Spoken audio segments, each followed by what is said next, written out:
লুৰিণজ্যোতি গগৈ ডাঙৰীয়াই ৰাইজৰ দল সম্পৰ্কে কোৱা কথাখিনি দেখিলো সেইটো তেখেতৰ দৃষ্টিভংগী আৰু সেইটো তেখেতৰ ভুল দৃষ্টিভংগী সেইটোৰ বিষয়ে মোৰ ক'বলগীয়া একো নাই যিকোনো এজন মানুহে যিকোনো এজন মানুহৰ বিষয়ে কিবা এটা ক'ব পাৰে ক'বলগীয়া একো নাই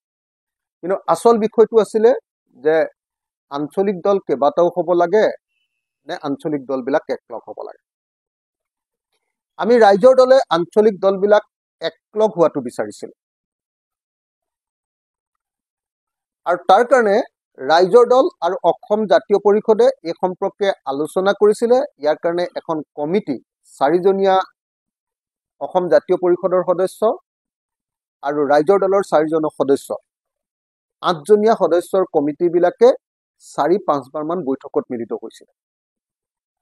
আৰু সেই সমিতিয়ে অনুমোদন দিছিলে যে এই দুইটা দল ঐক্যবদ্ধ হ'ব লাগে একলগ হৈ একত্ৰীকৰণ হ'ব লাগে কিন্তু সেই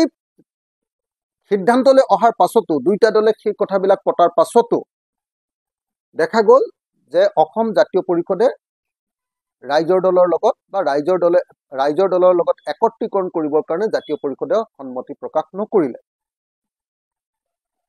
কমিটিবিলাকে যদিও সন্মতি প্ৰকাশ কৰিছিলে দুইখন কমিটিয়ে কিন্তু কিবা কাৰণত অসম জাতীয় পৰিষদে সন্মতি প্ৰকাশ নকৰিলে এতিয়া আমাৰ কাৰণে মূল বস্তুটো হ'ল ভালেই হ'ল যে লুৰিণজ্যোতি গগৈয়ে নিজৰ মুখেৰে কৈ দিলে যে আমি দুইটা দল একলগ নহওঁ আমাক ৰাইজে সদায় কৈ থাকে যে দুইটা দল একলগ হ'ব লাগে একেই লক্ষ্য একেই উদ্দেশ্য একেই কৰ্মপন্থা দুইটা দল একলগ হ'ব লাগে সেইকাৰণে আমিও চেষ্টা কৰিছিলোঁ ৰাইজৰ দাবী অনুসৰি আপোনালোকে দেখিছে যে ৰাইজৰ দলে চেষ্টা কৰিছিলোঁ আৰু অসম জাতীয় পৰিষদে ৰিজেক্ট কৰিছে অসম জাতীয় পৰিষদে একলগ নহওঁ বুলি নাকচ কৰিছে এইটোৱে ইতিহাস তাৰ বাহিৰে লুৰিণজ্যোতি গগৈ কি কৈছে সেইটো আমাৰ কাৰণে গুৰুত্বপূৰ্ণ নহয় আমি জানো যে লুৰিণজ্যোতি গগৈ কিবা এটা অজুহাত দেখুৱাবৰ প্ৰয়োজন হৈ পৰিছে কিবা এটা কোৱাৰ প্ৰয়োজন হৈ পৰিছে একলগ নহবৰ কাৰণে গতিকে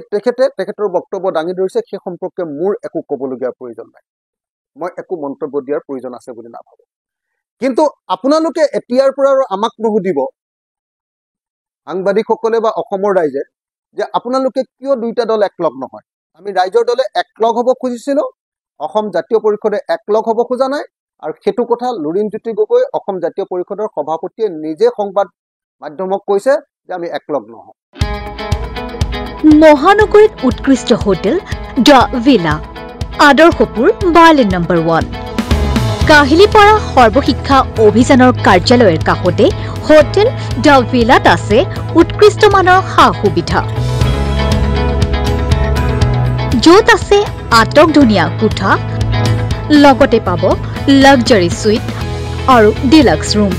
তদুপৰি ৰেষ্টুৰেণ্টত পাব আপোনাৰ মন পছন্দৰ সুস্বাদু খাদ্য আৰু পাব বাৰ আৰু সুইমিং পুল দ্য ভিলাত পাব আপুনি নৈসংগিক পৰিৱেশ আৰু সুস্বাদু খাদ্যৰ সম্ভাৰ